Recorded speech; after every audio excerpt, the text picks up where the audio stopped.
La tarde se mueve con Edmundo García y Eddie Levy. La tarde se mueve.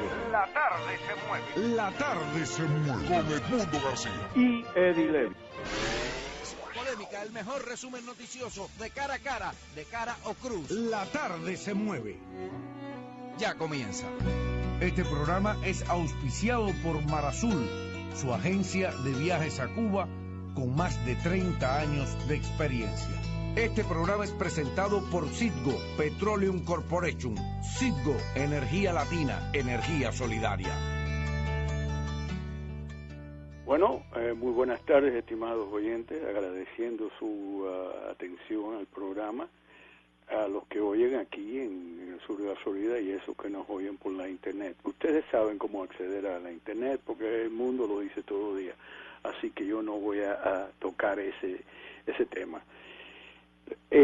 Después que hice el último programa, el martes, alguien me llamó a la oficina y me dijo que le gustaría que yo me extendiera un poco sobre lo que dije sobre la guerra hispanoamericana y la victoria de, entre comillas, de los norteamericanos en el 1898, que ellos reclaman esa victoria como la total liberación de Cuba, de la isla de Cuba, del dominio español. Hasta cierto punto es verdad, pero la historia, como se dice en los libros que los muchachos, especialmente en esos libros, los libros de las escuelas que los muchachos leen y aprenden, no es exactamente lo que dicen esos libros. Cuba estaba, al obtener su libertad, debido al esfuerzo heroico de los mambises. Algo curioso pasa cuando las fuerzas norteamericanas llegan a cerca de Santiago de Cuba, y también la derrota de las fuerzas de la Marina de la fuerza de la Marina española ante la muy más fuerte fuerza de la Marina norteamericana. Eso sucedió ahí cerca de la bahía de Santiago. Se habla de la toma de la loma de San Juan por Teddy Roosevelt y sus se me olvida la palabra, los que montaban a caballo, sus jinetes y demás. Eso en la historia verdadera nunca pasó. El señor Roosevelt, que después pasa a ser vicepresidente al poco tiempo después bajo McKinley, y después pasa a ser presidente al ser asesinado McKinley y él como vicepresidente asume la presidencia. Pero bueno, ese es otro tema. Esa batalla de San Juan, donde se reclama la victoria por parte de los norteamericanos, nunca sucedió como se dice. Los españoles estaban prácticamente derrotados en esa parte de la isla. Y lo que se ha escrito sobre eso por los mismos norteamericanos, no por los españoles ni por nadie quiere revisar la historia, sino esto se encuentra en libros profundos, libros escritos por historiadores que dicen en realidad lo que pasó allí. Los españoles eran vistos muy mal por los norteamericanos, se referían a ellos como personas cochinas, no muy pocos inteligentes, y de paso, esa era la misma opinión que tenían los norteamericanos sobre los cubanos, los patriotas cubanos, que tanta sangre virtieron para lograr la victoria que se les arrebató de la mano, ¿no? Así que se veían así. Y entre los que dijeron esto y lo escribieron, el primer gobernador de Cuba, que fue Leonard Wood, fue uno de los que, fue el que dirigió la operación junto con Roosevelt de la toma de Santiago. Y eso se escribe en la historia de Cuba como un acto enorme, un acto de que hay que agradecerle a norteamericanos, de los cuales yo soy uno, ¿sabes? Para que no vayan a confundirme con esto. Un norteamericano que he vivido mucho más de la mitad de mi vida en este país, y que tengo hijos que nacieron aquí y nietos que nacieron aquí, 9 de ellos.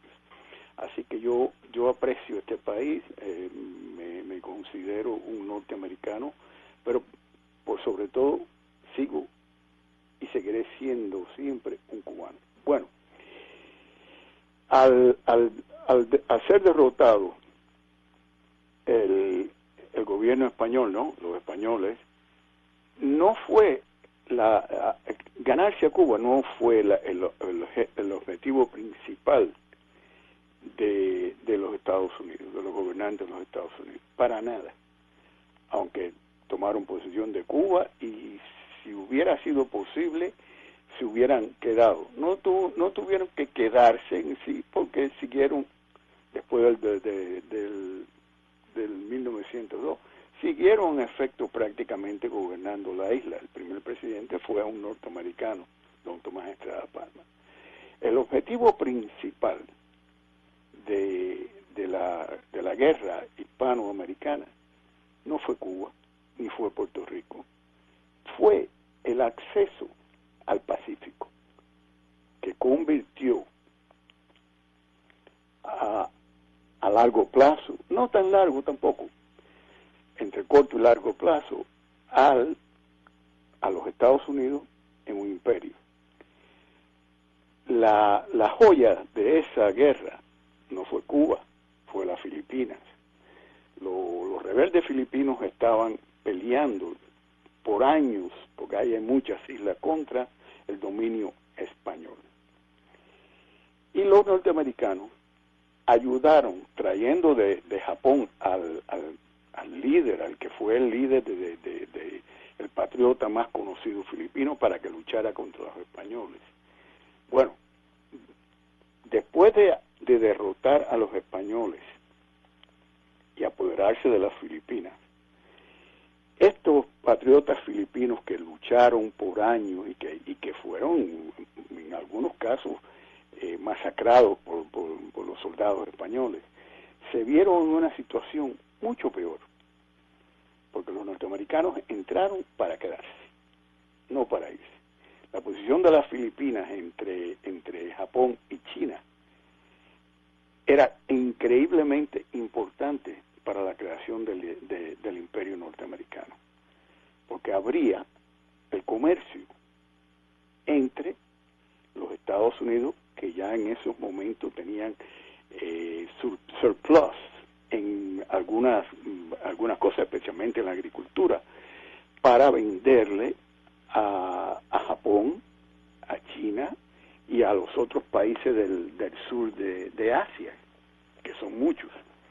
Ese fue el objetivo principal. Ahora, cuando yo digo que los norteamericanos entraron a las Filipinas para quedarse, la guerra más sangrienta, peor, una de las peores que ha llevado a cabo en los Estados Unidos, fue contra el pueblo filipino. Llegaban a algunas de estas islas donde habían rebeldes con una superioridad enorme, por supuesto, en armamentos, ya en armamentos bastante modernos comparado con lo que tenían los rebeldes filipinos, y arrasaban. Y hay documentos que demuestran esto, hay libros de historia donde algunos de ustedes quieren aprender un poco más de esto, porque esto es muy extenso. Pueden ir a la biblioteca y buscar libros que les demuestren lo que pasó en la supuesta guerra hispanoamericana. Arrasaban donde no quedaba vivo una persona, porque veían que todos los filipinos... y de paso, si creían que los españoles y los cubanos eran sucios y no educados, en el caso de los filipinos fue peor, porque lo veían como gente de color. Le decían niggers, igual que le decían a los esclavos afroamericanos, no afroamericanos, a los esclavos africanos que habían en los Estados Unidos, los cuales ya habían millones de ellos, había más de 5 millones cuando aquellos ya en los Estados Unidos traídos de África. Entonces los trataban y los veían igual que veían a los esclavos, aunque los colores eran diferentes, pero para ellos eran personas de color. Y también refiriéndose a ellos, y un poco raros. Eran como semi-animales, de acuerdo con los escritos que hay, cuando digo los escritos que existieron entre los mismos soldados y sus familias, y entre los que dirigían la guerra y los que desde Washington manejaban la situación bélica. Murieron miles y miles, yo diría millones, ¿no?, de filipinos tratando de recuperar aquello por lo cual ellos habían luchado por años contra los españoles. Es por eso, bueno, todos saben que si ustedes tienen personas que conocen o conocen algunos libros, la mayoría de los filipinos tienen apellidos españoles, aunque la mayoría de ellos, con la excepción de una o dos islas donde todavía se habla algo de español, no hablan español. Algunos, bastantes de ellos, hablan inglés, porque la fuerza fue muy poderosa. No hicieron nada a favor del pueblo filipino, pero sí lograron el objetivo, que era, sin lugar a dudas, abrir el Pacífico para hacer negocios. Lo mismo pasó con Cuba, pero Cuba es una pequeña isla sin gran importancia económica para ellos, pero la soltaron después del 1902, pero con condiciones como la enmienda Platt y, por supuesto, la doctrina Monroe, que al mismo tiempo que los norteamericanos decían que lo que querían es abrir puertas y ventanas para hacer negocios, cerraron esas puertas y ventanas para la América Latina, incluyendo por supuesto a Cuba, para hacer negocios con otros países europeos, asiáticos, de lo que fueran. Se apoderaron del comercio en esta parte del continente y se apoderaron, sin lugar a dudas, repito, de los gobiernos iniciales de Cuba, donde hubo revueltas, porque también los que lucharon fuertemente, los que se desangraron para obtener, buscando la libertad de Cuba, que fue el último baluarte que le quedaba a España en la América, en este continente, lo lograron simplemente controlando el gobierno existente y tratando de controlar los otros gobiernos.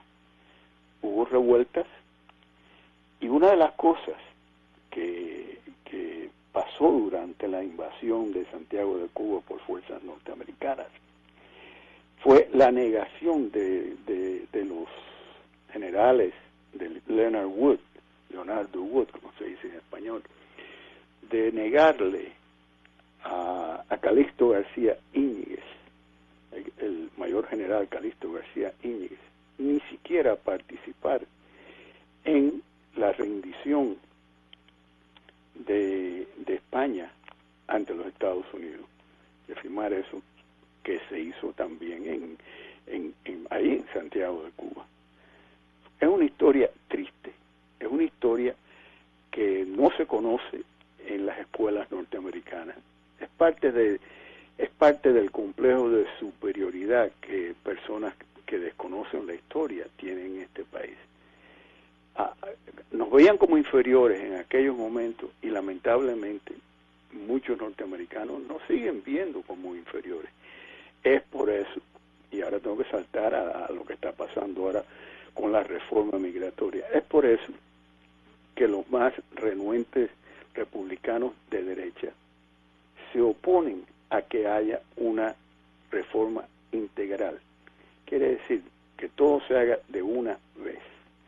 Se logró dando concesiones importantes a los republicanos que pasara la ley en el Senado norteamericano, una ley de reforma integral. haciéndole muy difícil a los llamados indocumentados obtener la residencia, y mucho más difícil todavía obtener la ciudadanía. Ahí hay otra cosa. Claro, por supuesto, los republicanos saben que los indocumentados, en su mayor parte latinoamericanos, saben que los obstáculos han sido puestos por los republicanos, los que se llamaban moderados y los de la extrema derecha más todavía. Y saben que eventualmente, si estos millones de indocumentados pudieran llegar a obtener la ciudadanía, se convertirían en, casi seguro, en su mayoría en demócratas, aunque estoy seguro que muchos de ellos también se convertirían en republicanos, también por parte de la ignorancia que existe en todo esto. El cierre de la América Latina al comercio con otros continentes dio origen a que los Estados Unidos comercialmente prácticamente eran dueños del comercio con la América Latina, al tanto que el 40% del acero que se vendía o que se producía en los Estados Unidos iba para la América Latina a los precios que le daban la gana a ellos, comprar la materia prima barata y venderla cara.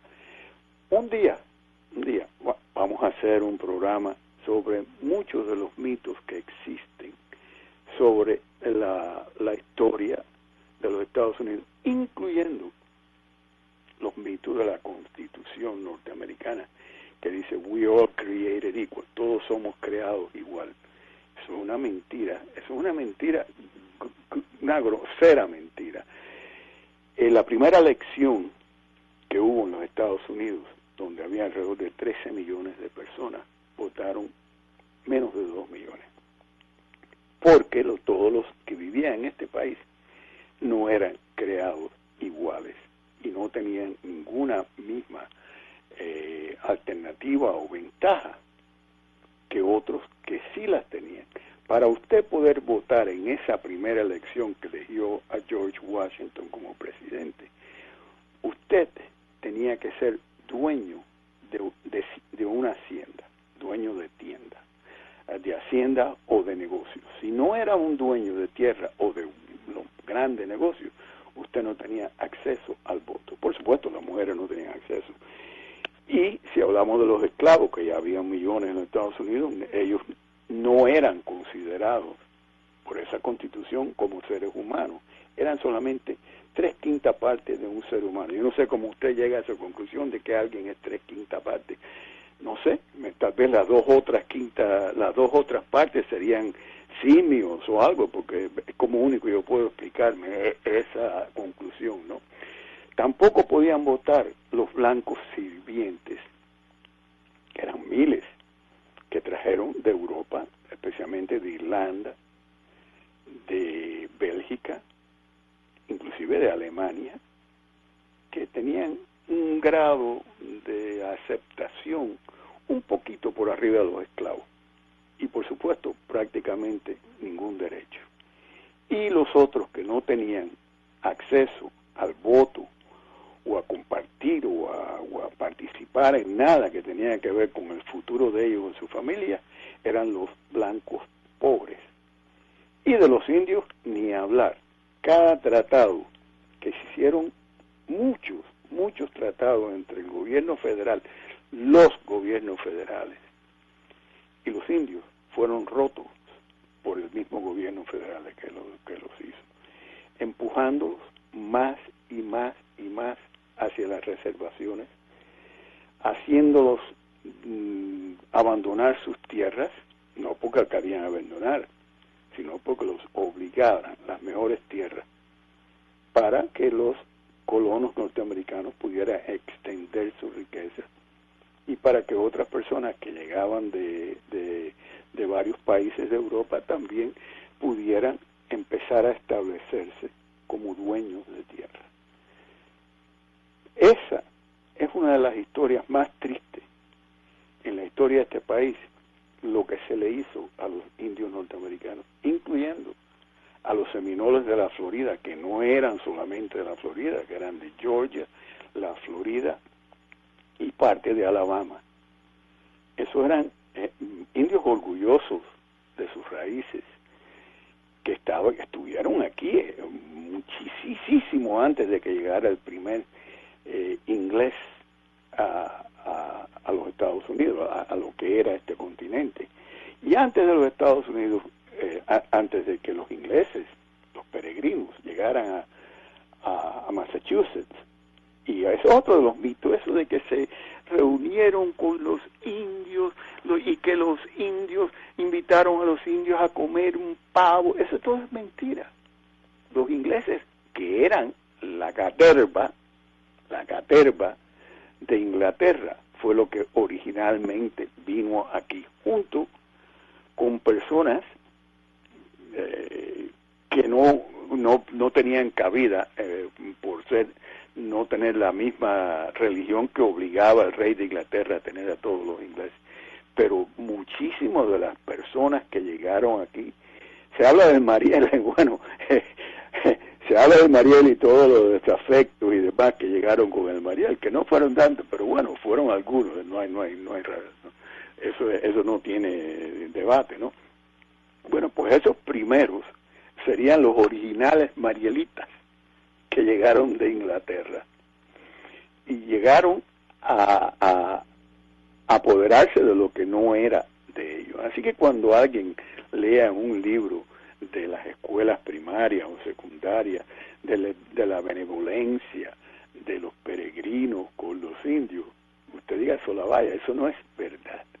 Y hay libros no basados en opiniones. Lo que yo le estoy diciendo no es necesariamente mi opinión, es a base de mis estudios, de mis lecturas electrónicas, a muchísimos libros que hablan de datos, hablan de cartas, hablan de documentos que testifican a todo esto. El crimen que se cometió por los habitantes que empezaban a llegar y por los que ya vivían aquí contra los indios norteamericanos, que eran los verdaderos dueños del país, y que fueron víctimas de todos estos abusos, de todos estos crímenes.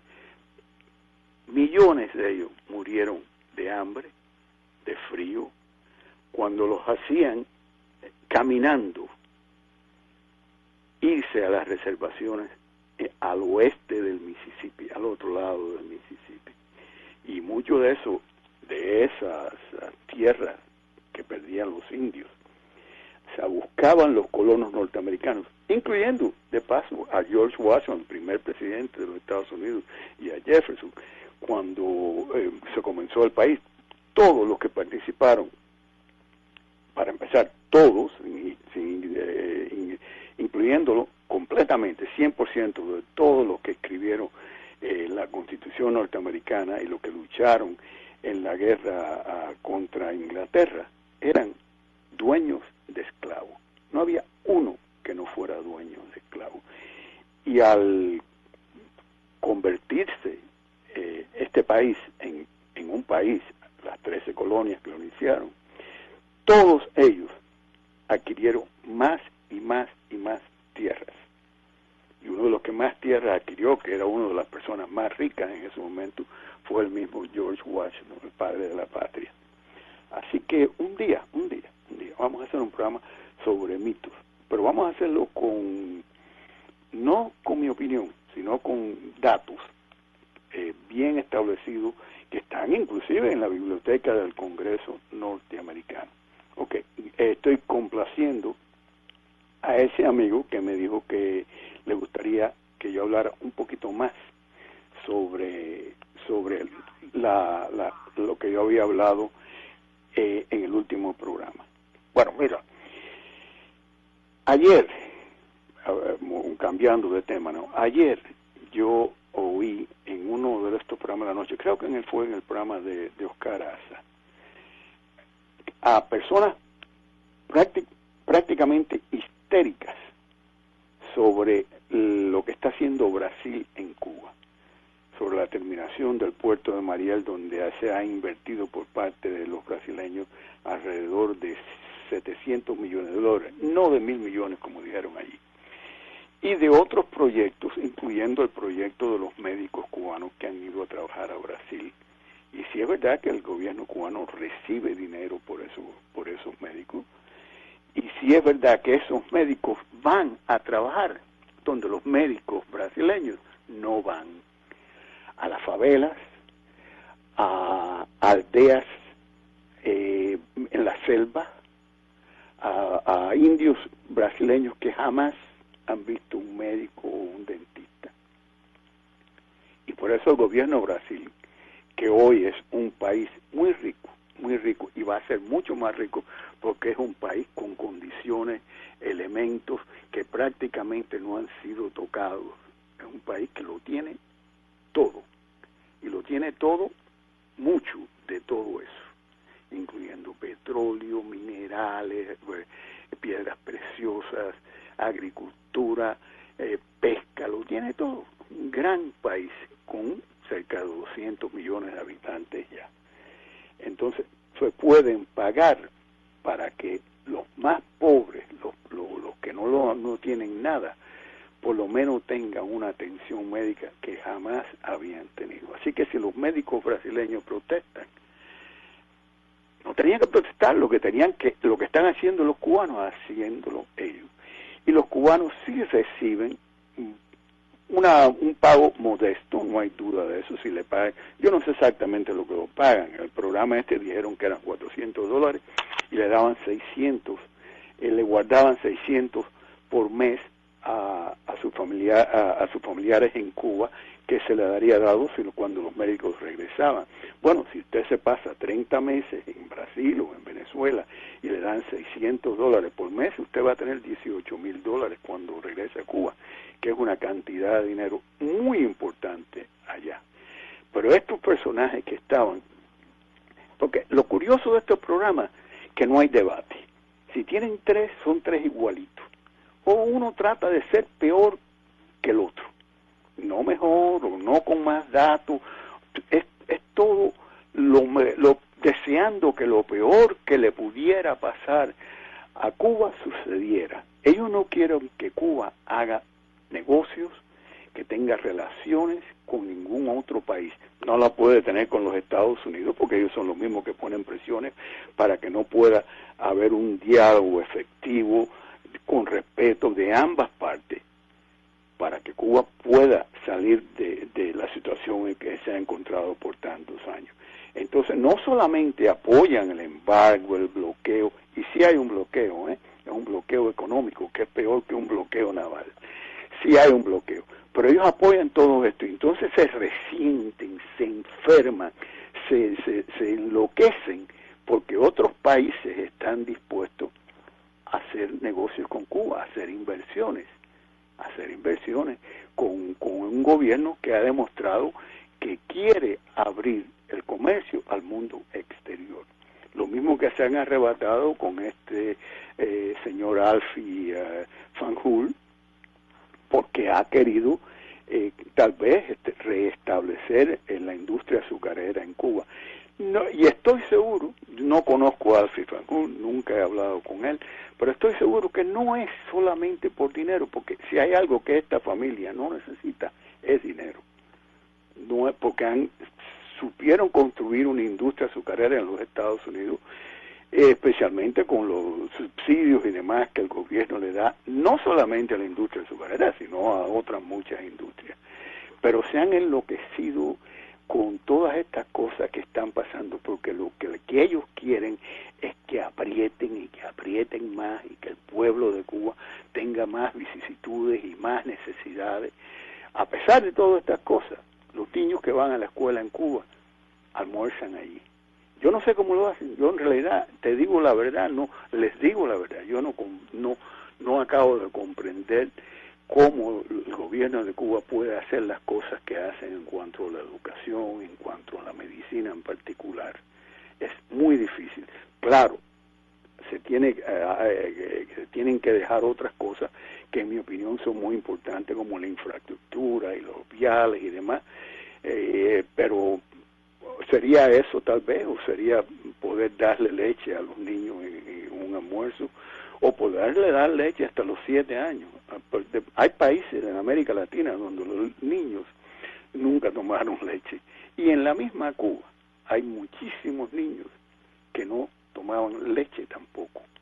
Porque los que grandes productores de leche, en algunas ocasiones, y sé de apellido, con nombre y apellido, en la provincia de lo que es Holguín hoy, que habían niños hambrientos en esa área, y los productores de leche le echaban lo que sobraba de la leche a los cerdos.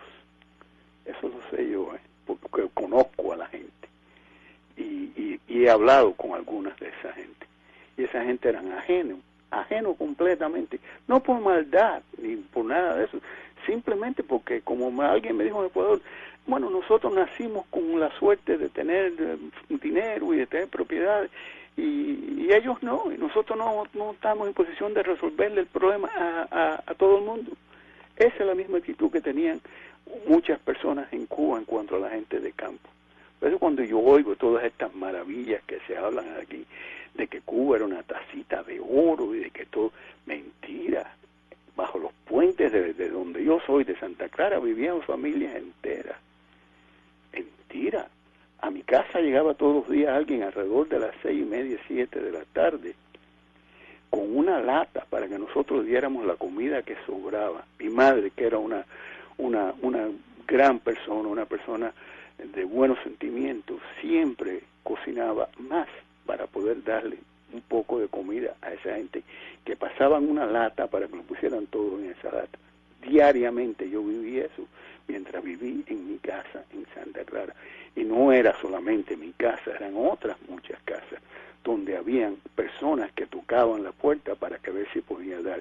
Y no eran ni borrachos, ni drogadictos, porque cuando que yo no sabía de las drogas en Cuba, eran simplemente personas que no tenían acceso ni a alimentos, ni a medicina, ni a nada en la vida. Así que, bueno, tal vez yo me he extendido un poco. Vamos a ir al primer grupo de comerciales y después regreso con ustedes y seguimos charlando. Yo no quería entrar en ningún tema muy profundo porque hoy es viernes y es más fácil hacer un programa ligero. Ok, vamos a los primer set de comerciales, por favor.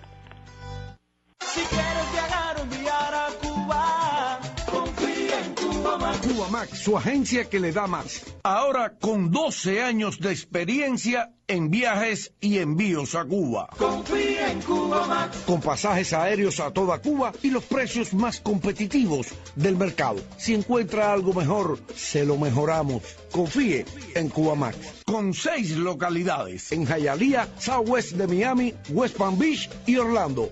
Confíe en Cubamax porque Cubamax le da más. Para mayor información puede llamar al 305-512-0303. 305-512-0303 Cubamax. Confía en Cubamax. Y ahora una nueva oficina en La Pequeña Habana, en el 1149 Southwest y la 27 Avenida. Nuestra nueva oficina en La Pequeña Habana. Marazul Charters desde 1979, su agencia de viajes a Cuba. Son más de 30 años sin fallarle a nuestros clientes. Volamos con aviones jet de 150 asientos a La Habana los jueves, viernes, sábados y domingos. Y a Camagüey los miércoles y sábados con los precios más bajos del mercado a ambas ciudades. No malgaste su dinero, infórmese, compare precios y reciba el trato profesional y amable que usted merece. Pida a su agencia volar con Mar Azul o llame a nuestras oficinas en Hialeah, Westchester o Pequeña Habana, donde también ofertamos viajes a Cienfuegos, Holguín y Santiago de Cuba. 305-559-3616. Diga no a los improvisados. Consulte a los profesionales. Mar Azul, 305-559-3616. Desde un principio, su agencia de viajes a Cuba. Los que nunca le han fallado. Mar Azul Charters, Florida Seller of Travelers License. Registración ST 17127.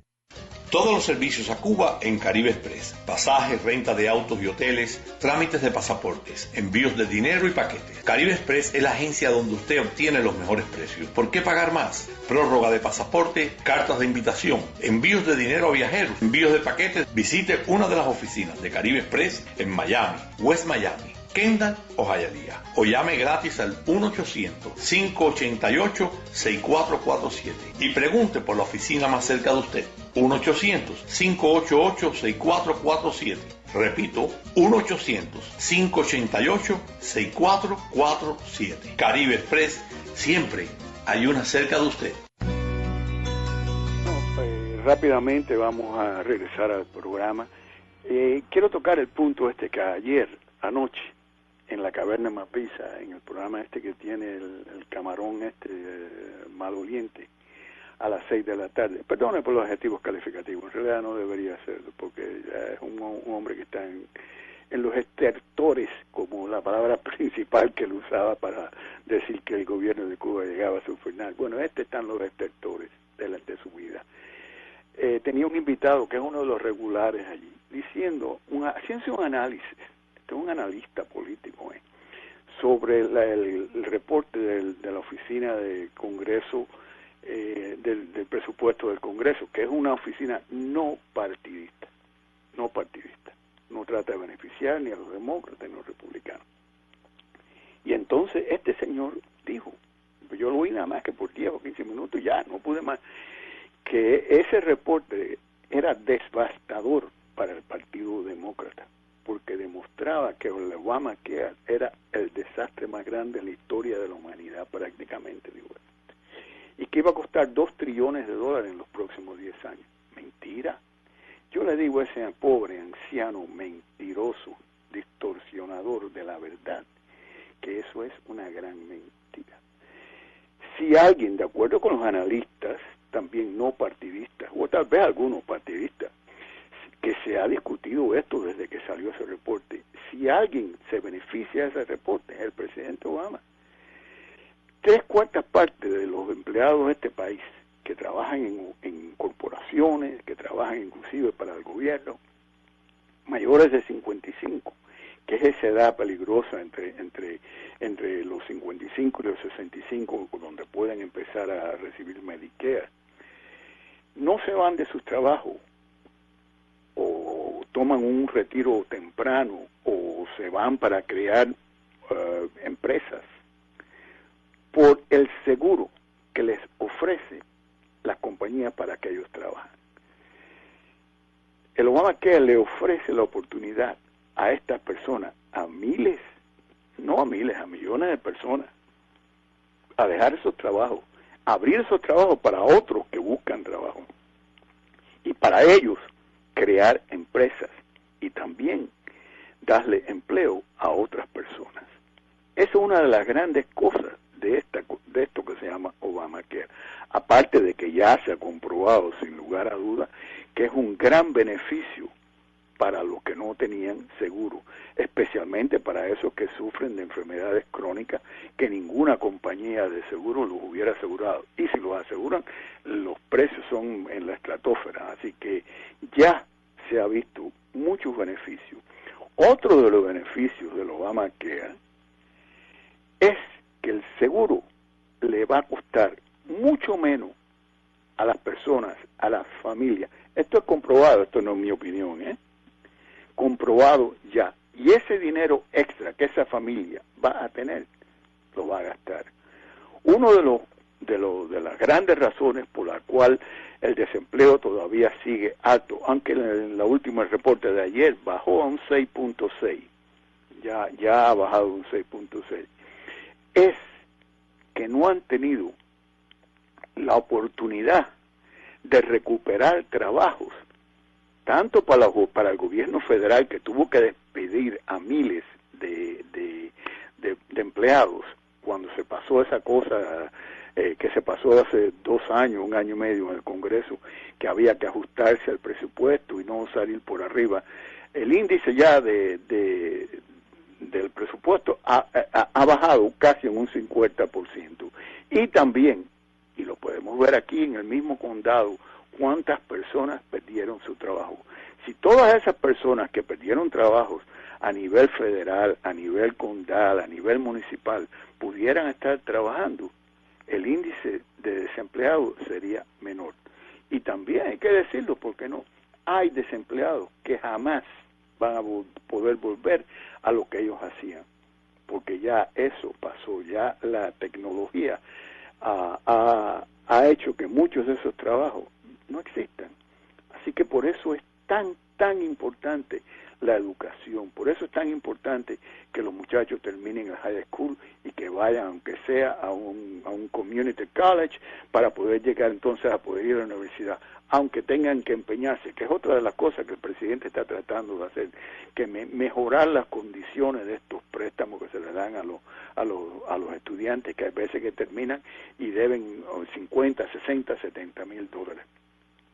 Uno de los índices que demuestra la importancia de la educación en cuanto a los trabajos es que los graduados universitarios en este país solamente tienen un nivel de desempleo de un poquitico por arriba del 3%. Eso es para pensarlo, ¿eh? Así que ustedes que tienen familia, ustedes que tienen hijos, nietos, insistan en que no salgan a formar parte de los que buscan trabajo cuando terminan el high school. Y más importante, que terminen el high school y que sigan su educación, porque eso les va a garantizar el acceso a un trabajo. Bueno, mire, voy a conversar con ustedes por el 591-1210. Pueden hablar de lo que ustedes quieran y vamos a conversar, y si tienen alguna pregunta, con muchísimo gusto. Vamos a poner el primer oyente en el aire, Randall. Muy buenas tardes, usted está en el aire. Buenas tardes. Bueno, me imagino que tengo a alguien allí, ¿no? Buenas tardes. Buenas tardes. Dígame usted, señor. Sí, ¿cómo está, caballero? Muy bien, gracias. ¿Y usted? Yo veo que usted es buen estadista. Bueno, y siempre están con las estadísticas y con los problemas de Miami. Pero usted me puede decir, porque yo se lo sé, ¿cuál es el % de desempleo de la fuerza laboral en Cuba? Chico, está en un 30% de los únicos que trabajan, en un 70%. Usted dice que en Cuba hay un 70% de desempleo. ¿Dónde escuchó? Eso de haberlo oído en la Caverna Mambisa o en la otra estación La Poca Cosa. Señor, sea serio, por favor. Si va a tomar el tiempo para hacer una llamada, no diga bobería, por favor. No se ponga en el grupo de los deshabilitados cerebrales o los radiopacientes. Vamos a ser serios, haga preguntas serias. No vamos a hablar de boberías. ¿Sí? Ok. Bueno, de vuelta, póngase el dedo dentro de la nariz otra vez, señor. Bueno, próximo oyente. Muy buenas tardes. Buenas tardes, Eddie. ¿Cómo está usted? Mire, con respecto a los datos que usted estaba dando sobre el Obamacare, creo que, no sé, tengo una opinión diferente, porque yo, tratando de tener acceso al seguro médico, he estado bastante interesado y buscando todo sobre el Obamacare. Y resulta ser que la parte principal del Obamacare es darle seguro médico a 40 millones de estadounidenses que no lo tenían. Y entonces, no solamente Obamacare, 1 millón. Perdona, yo te voy a dejar hablar. Yo no te voy a interrumpir, pero quiero que no solamente digas a 40 que no lo tenían. Hay millones que lo tenían, pero con muchas limitaciones. Y esos millones también se pueden beneficiar de un seguro más amplio, sin restricciones y más barato. Pues bueno, continúe, sí, señor. La cuenta es de que 5 millones de personas que tenían sus seguros privados, los seguros les han cancelado las pólizas porque dice que no los pueden tener bajo los parámetros del Obamacare. Quiere decir que si teníamos 40 millones y nada más que se ha enrolado uno son 39 y 5 que lo han perdido son 44 millones. Tenemos más gente sin seguro médico que cuando lo teníamos antes de que se inventara esto del Obamacare, que es una cosa que apesta. Además, le voy a decir lo último. Qué bien se ve que usted no tiene que enrolarse en el Obamacare porque usted no tiene ni idea trabajo que se pasa por uno poderse enrolar y la cantidad de dinero que cuesta, oiga, me imagino. Oiga, yo sí tengo idea. Ha habido problemas muy serios con la cuestión de enrolarse a través de la Internet. Pero los que le han logrado, ya hay 3 millones, más de 3 millones que se han enrolado, los que han enrolado están encontrando que tienen un mucho mejor seguro de que tenían, o los que no tenían tienen ahora un seguro que les ofrece la oportunidad para ellos y sus familiares de tener ese seguro aunque tuvieran enfermedades crónicas, que ninguna de las compañías de seguro. Los que han obtenido el seguro de esos 5 millones que lo perdieron, tienen hoy un seguro mejor y más barato. Infórmese, mi amigo, pero yo sí respeto su opinión. Usted tiene absolutamente el derecho a su opinión. Y si usted está buscando un seguro, siga buscando, que lo va a encontrar y eventualmente va a estar muy contento. Las cosas no ocurren aquí de un día para otro. Cuando comenzó el Medicare, habían personas, miles y miles de republicanos, ni voy a decir de derecha ni moderados, republicanos que se opusieron a capa y espada contra eso. No pudieron pararlo porque Lyndon Johnson se convirtió en el presidente después del asesinato de John Kennedy, y eso le proporcionó el respaldo del pueblo norteamericano sin cuestionamiento, y pudieron pasar no solamente el Medicare, el Medicaid, pero también la ley de los derechos civiles, la ley del voto a los afroamericanos. Pero bueno, le agradezco su llamada. Vamos a otra llamada. Están encontrando que tienen un mucho mejor seguro que tenían, o los que no tenían tienen ahora un seguro que les ofrece la oportunidad. Dígame usted. Para ellos y sus familiares. Sí. Buenas tardes. Buenas tardes. ¿Para participar? Sí, cómo no. Está usted en el aire. Ah, ya estoy en el aire. Sí, ¿Quién me no habla? ¿Larry? Sí, dígame usted. Ah, no, yo lo que le quería decir que yo lo escucho a usted cuando habla con mucho interés, pero realmente le he perdido todo el respeto, porque cuando una persona trata a su semejante, como usted trató al primero, por ejemplo, al primer oyente que le llamó, y lo trata como usted cree que le trata, adjetivando a sus congéneres, inclusive los de su propia edad, la verdad que deja mucho que desear de usted como ser humano. Eso por una parte.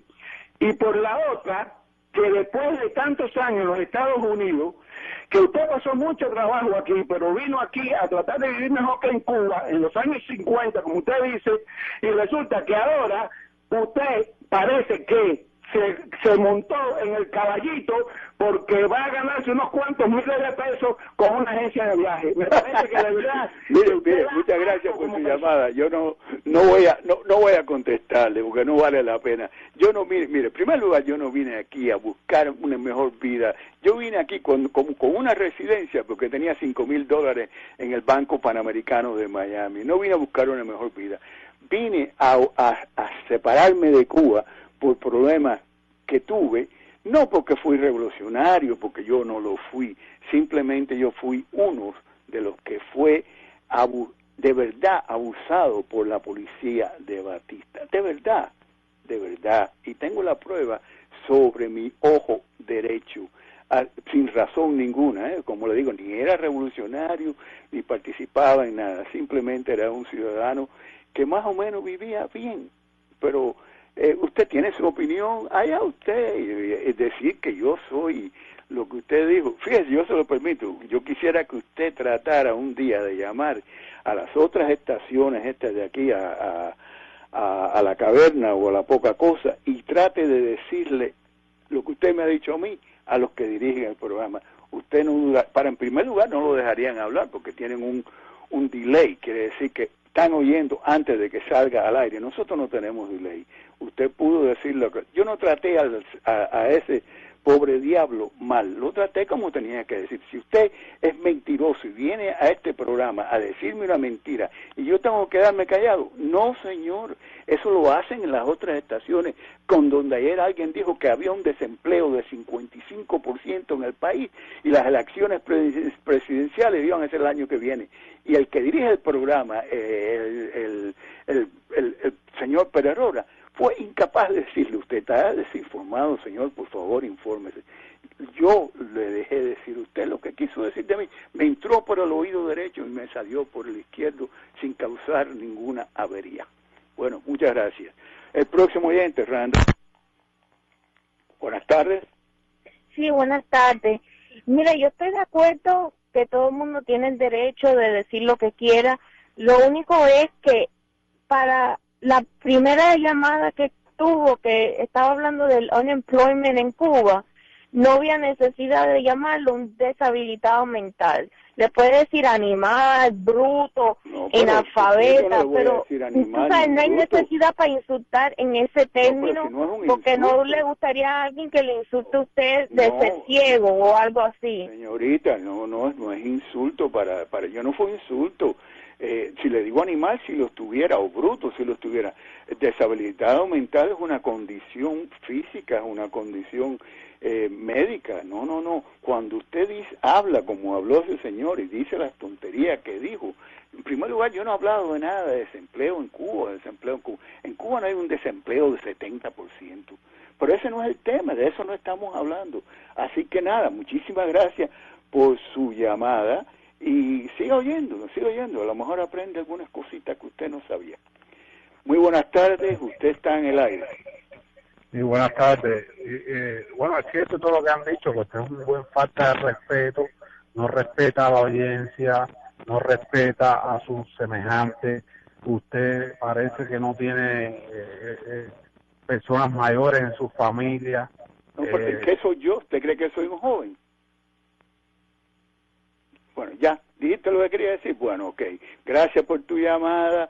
Yo sí respeto a la gente. Aquí a quien no respetan es en los programas que usted disfruta, porque lo único que hablan es mal de su país donde usted nació. Eso sí le gusta a usted, oír las mentiras. Las verdades los confunden, caballero. Las verdades, ustedes están acomplejados y están condicionados a las mentiras piadosas. Las verdades los confunden.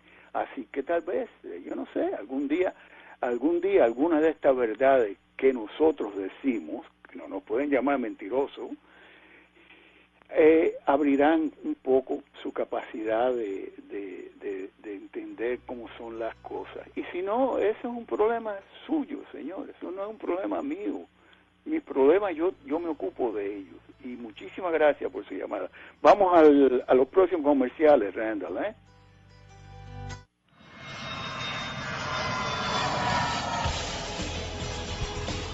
Bacuba, con más de 40 años en el mercado. Bacuba, dinero de su viaje al 15%, entrega rápida y segura.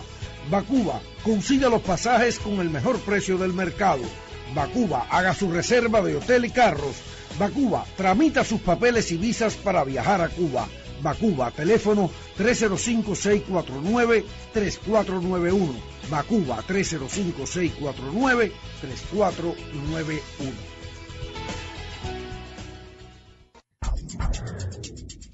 Golf Training, la línea que vuela a Cuba los 7 días de la semana.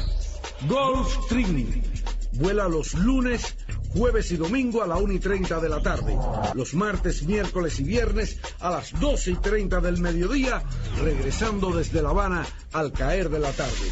Pídale a su agencia favorita volar con Golf Training, la agencia que nunca lo deja en tierra y donde el pasajero es siempre lo primero. Golf Training, 305-428-2828, 305-428-2828, Golf Training. Wilson International. En toda la industria de viajes a Cuba, usted no encontrará otra empresa tan dedicada como Wilson a darle un servicio cortés, eficiente y muy personal. ¿Y sabe por qué afirmamos esto con tanta certeza? Porque usted, nuestro cliente, es el centro de nuestra operación. Y para garantizarle ese servicio, el presidente de Wilson y los ejecutivos de nuestra empresa están junto a usted en el aeropuerto el día de vuelo. Por aquello de que el ojo del amo, allí estamos para garantizarle que todo salga como usted espera. Wilson International, el servicio más personalizado de toda la industria de viajes a Cuba. Para información llame al 305-662-6842. Wilson International vuela a La Habana lunes, martes, miércoles, jueves y viernes. Y los viernes a Santiago de Cuba. Si vuelves. Sí, vuelve con Sael, su mejor opción cuando viaja a Cuba. Regálese la maravillosa experiencia de volver. En Sael encontrará el profesionalismo y la amabilidad que usted merece. Ahora en su nueva localización, 4475 Southwest 8 Calle, en el corazón de Miami. Visite a su agencia favorita y pídale viajar con Sael o llámenos al 643-2200. Volamos a La Habana martes, jueves, viernes, sábados y domingos, y a Holguín jueves y sábados. Definitivamente, Sael, su mejor opción. 643-2200. Sí, vuelve. Vuelve para que la vida pueda florecer. Bueno, me informa que nos quedan 2 minutos, así que vamos a recibir otra llamada. Randall, por favor, la próxima llamada. Buenas tardes, usted está en el aire. Buenas tardes. Dígame usted, señor. Sí, era para opinar. Dígame. Es que le puedo decir que esa persona que lo estaba criticando usted ahorita ahí de la forma suya actual, él no conoce, porque mira, yo viví 33 años en Cuba. Nací con la revolución y vine para acá con la revolución. Y lo único que aprendí del sistema es que los comunistas son una falta de respeto. Lo único que hacen es matar al pueblo de hambre y hablar mierda de los americanos. En 54 años, Fidel no ha hecho nada a la revolución. Bueno, lo único, hablar mierda y matar. Señor, usted debe sentirse muy feliz que está en el país de la libertad, comiéndose sus hamburguitas de McDonald's, de Burger King y las papitas. Debe sentirse muy feliz. Así que olvídese de Cuba, señor, olvídese. Usted no tiene nada que ver con aquello. Vivió 33 años y ahora disfrute de los otros años que le quedan.